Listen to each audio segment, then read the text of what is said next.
पारंपरिक पिकांच्या पलीकडे जाऊन शेतीत नवे प्रयोग करत पाचोरा तालुक्यातील शेवाळे येथील आदर्श शेतकरी श्री सुनील रंगराव पाटील यांनी आपल्या शेतात खरबूज पिकाची यशस्वी लागवड केली आहे. त्यांनी घेतलेली मेहनत, खरबुजाच्या उत्तम शेतीसाठी केलेले नियोजन व योग्य व्यवस्थापनामुळे आज ही शेती बहरली आहे. विशेष म्हणजे खरबूज या पिकाची लागवड कशी करावी, त्यासाठी कोणती काळजी घ्यावी याबाबत त्यांनी इतर शेतकऱ्यांसाठी महत्त्वाचं मार्गदर्शन केलंय. पाहुयात त्यांनी काय म्हटलंय. नमस्कार, मी सुनील रंगराव पाटील. खानदेशातील जळगाव जिल्ह्यात वाडी शेवाळे तालुका पाचोरा या ठिकाणी आमचं हे खरबूज आणि इतर पिकांचं प्रक्षेत्र आहे. या वर्षीचा विचार केला तर नफ्याची शेती म्हणून आम्ही ह्या वर्षी खरबूज पिकाची लागवड केली आहे. अर्थात त्या अगोदर आमच्याकडे मोसंबीचा पण एक बाग आहे, ज्यामध्ये 700 झाडांची आम्ही लागवड केली आणि त्याचं फ्लावरिंग देखील झालं. त्या व्यतिरिक्त पपई एक पीक आहे आमच्याकडे, त्याचे पण सध्या दर बरे चाललेत. आणि आपण ज्या क्षेत्रामध्ये आहोत हे साधारण 2 एकर क्षेत्रामध्ये आपण खरबुजाची लागवड केली आहे. त्याच्या पलीकडे पुन्हा 1 एकर क्षेत्रामध्ये गावरान काकडीची आपण लागवड केली आहे. खरबुजाचा विचार सांगायचा म्हटला तर साधारण 2.25 महिन्यापूर्वी म्हणजे 18 डिसेंबरला आम्ही एका प्लॉटची लागवड केली. म्हणजे साधारण 68-70 दिवस एका प्लॉटला लागवड करून झालेत आणि दुसरा प्लॉट त्यानंतर 8 दिवसांनी आम्ही लावला आहे. म्हणजे कालावधीच्या अनुषंगाने सांगायचं म्हटलं तर साधारण 2.5 महिन्यामध्ये हा प्लॉट इथे आपल्याला फुललेला दिसतोय. लागवडीच्या बाबतीत बेसिक रचना जर म्हटल्या तर 5 फुटावर आपण 2 ततींचं अंतर म्हणजे 5 फूट बाय 1.5 फूट, 1.5 फूट झाडांमधलं अंतर आणि 2 तासांमधलं अंतर 5 फूट, या अंतरावरती आपण मशागत करून बेड उभारलाय. आणि हा बेड उभारल्यानंतर त्यामध्ये बेसल डोस आपण टाकून घेतला आणि तो बेसल डोस टाकल्यानंतर त्या ठिकाणी आपण बियांचं रोपण केलंय. बहुतेकदा बियांचं रोपण किंवा रोपाची लागवड असे 2 पर्याय शेतकऱ्यांसमोर असतात. आणि अनेकदा शेतकऱ्यांमध्ये त्याच्यामध्ये एक साशंकता असते, बी लावलं जावं की रोप लावलं जावं. आम्ही बी लावलं आणि ते छान पद्धतीने उगून आलं आणि डवरलेलं आहे. मात्र शेतकरी मित्रांना सांगायचं म्हटलं तर बहुतेकदा बियांच्या ऐवजी आपण रोपाची लागवड केली तर ती फायदेशीर ठरते. यासाठी रोपांची आपण लागवड केली तर त्याच्यामध्ये मॉर्टॅलिटी म्हणजे जे खाडे येतात रोपांचे ते येत नाही आणि सर्व प्लॉट हा सारखा येतो. शिवाय आपण जेव्हा रोपांची लागवड करतो तर बियांची लागवड ते रोपांची लागवड याच्यामध्ये साधारण 20 दिवसांचं अंतर असतं. आपण सपोज बियांची लागवड केली तर 20 दिवसांपर्यंत आमच्या फवारण्या आणि ड्रिंचिंगचा जर खर्च म्हटला तर कॅल्क्युलेशन करायचं म्हटलं तर आर्थिक दृष्टिकोनातून तितकाच खर्च आमचा झालेला असतो जितका की बी आणि रोपांमध्ये अंतर असतं. मात्र रोप जर लावलं तर सर्व प्लॉट सारखा येतो, त्याच्यामध्ये मर्तुकीचं म्हणजे मॉर्टॅलिटीचं प्रमाण येत नाही. त्यामुळे माझं असं मत पडतं की लागवड करताना आपण रोपाची लागवड करावी, रोपाला आपण प्राधान्य द्यावं. पुन्हा एक बेसिक स्ट्रक्चरमध्ये जर सांगायचं झालं तर यावर्षी कलिंगडाला बऱ्यापैकी चांगले दर मिळाले, त्यामुळे शेतकरी बांधवांना चांगले पैसे झालेत. त्या व्यतिरिक्त खरबूज हे पीक देखील असं आहे की आता सध्याच्याला साधारण एक 22 ते 25 रुपयापर्यंतचे दर चालले असं समजत आहे. आणि टनिकच्या अनुषंगाने जर म्हटलं तर आता हा जो आपण प्लॉट पाहतोय ज्याच्यामध्ये छानशी अशी फलधारणा झाली आहे.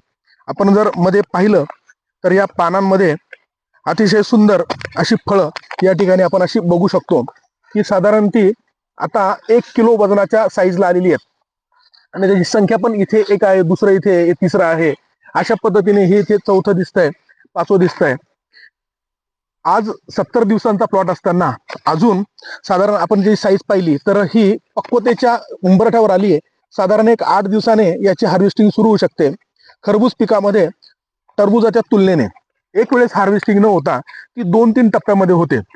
त्यामुळे हा प्लॉट एक 8 दिवसानंतर आम्हाला जे आमचं अपेक्षित उत्पन्न आहे, पैशांची जी अपेक्षा आहे ती कदाचित रिटर्न्स त्याच्याकडून द्यायला सुरू होतील. कुठलाही विषय म्हटला तर त्याला 2 बाजू असतात, एक असतो फायद्याचा आणि दुसरा असतो नुकसानीचा. फायद्याचा जर विचार केला तर यावर्षी दर चांगले आलेत आणि प्लॉट पण छान आलाय. मात्र याच्यामध्ये दुसरी बाजू जर बघायची म्हटली तर ह्या पिकाला मुख्य जो अडसर असतो किंवा जी मुख्य एक समस्या असते, धोका असतो तो वातावरण बदलाचा. मधल्या कालावधीमध्ये 2-3 वेळेस वातावरण अपडाऊन झालं, त्या दरम्यान थोडंसं भीतीचं वातावरण आमच्या मनात देखील होतं. कारण आतापर्यंत ह्या प्लॉटला 2 एकर क्षेत्रावरती 1.25 लाख ते 1.5 लाखापर्यंतचा खर्च एक रँडमली आलेला आहे. त्यामुळे उत्पन्न जास्त मिळवण्याच्या हव्यासापोटी जर असं एखादं नुकसानीचं किंवा एक नैसर्गिक संकट जर आलं तर शेतकरी मित्रांना ते बऱ्यापैकी कोलॅप्स करून जातं. त्यामुळे पुन्हा एक अनुभवाचा एक भाग म्हणून एक सांगेल, जास्त उत्पन्नाची अपेक्षा करताना रिस्की पिकं निवडताना आपण ते झालेला खर्च सहन करू शकतो का, याचा देखील प्रत्येक शेतकऱ्याने स्वतःला प्रश्न विचारावा. या व्यतिरिक्त झालं असं, ही लागवड करताना आम्ही हा जो माल आहे जो शेतामधला, म्हणजे मोसंबी देखील असेल, पपई असेल किंवा खरबूज असेल, हा माल आम्ही स्वतः ग्राहकांपर्यंत पोहोचवण्याचा प्रयत्न करतोय.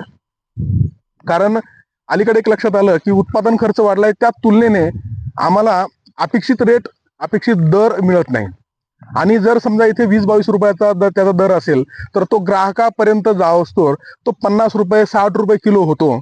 मात्र शेतकऱ्याला मात्र त्याच्या तुलनेनं खूप कमी पैसे मिळतात. आणि जो मधला कोणी माणूस असेल तो याला त्या तुलनेने जास्त पैसे मिळतात किंवा तो जास्त पैसे त्याच्यामधून मिळवतो.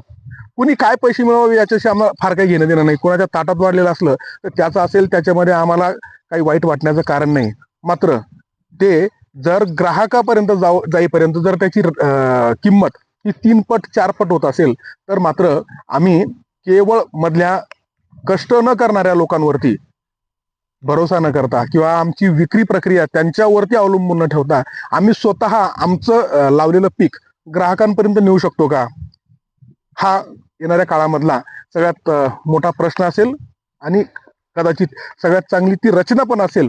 कारण आदरणीय पंतप्रधानांना पण हीच अपेक्षित आहे की व्होकल फॉर लोकल, आणि स्वतः आपण विक्रेता आपल्या मालाचं बनलं पाहिजे. ते बनत असताना चांगल्या मालाची, चांगल्या वाहनाची निवड करणे, कमीत कमी रसायनांचा वापर करणे, शक्यतोवर सेंद्रिय पदार्थांचा वापर करून उत्पादन काढणे आणि सशक्त भारतासाठी, चांगल्या नागरिकांसाठी चांगलं उत्पादन त्यांच्या घरापर्यंत, त्यांच्या दरवाजापर्यंत नेऊन पोहोचवायचं, असा आमचा एक प्रयत्न राहिला असल्यामुळे आम्ही हा जो माल आहे तो आम्ही पुन्हा मार्केटमध्ये स्वतः विकण्याचा प्रयत्न करतोय.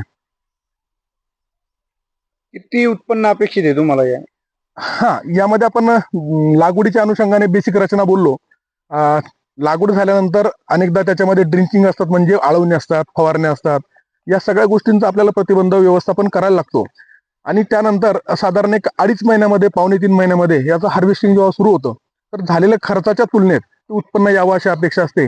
रँडमली जर स्टॅटिस्टिक पाहिले तर खरबूज पिकाचं साधारण 15 टन एकरी उत्पन्न येतं किंवा यायला पाहिजे अशी अपेक्षा असते. आणि त्या तुलनेने जर त्याला 20 रुपयाचे दर मिळाले तर 3 लाख रुपये होतात. जर त्याच्यामध्ये आमचं पीक चांगलं आलं, मशागत चांगली झालेली असेल, ते चांगलं जोमदार पद्धतीने आलं असेल तर 15 टनाच्या ऐवजी त्याच्यामध्ये टनीजमध्ये वाढ पण होऊ शकते. 20 टनापर्यंत पण काही शेतकरी जातात. आणि दराच्या अनुषंगाने विचार केला तर 20-22 रुपयापासून तर कधी कधी 35 रुपयापर्यंत, 40 रुपयापर्यंत पण याचे दर मिळतात. अशी ती स्थिती असते. त्या अनुषंगाने विचार केला तर उत्पादन खर्चाच्या दुप्पट साधारण उत्पन्न असतं. यावर्षी आम्हाला या 2 एकर क्षेत्रामधून 5 ते 7 लाख रुपये या दरम्यानची राशी एक उत्पन्न मिळेल अशी अपेक्षा आहे. त्या अनुषंगाने मांडणी छान झाली आहे आणि हा उत्पन्नाचा टप्पा जवळ आलाय असं आम्हाला आता तर सध्या तरी दिसतंय. बघूया येणारा काळ तो काय म्हणतो, त्या अनुषंगाने आपण आता पुढची रचना करूया.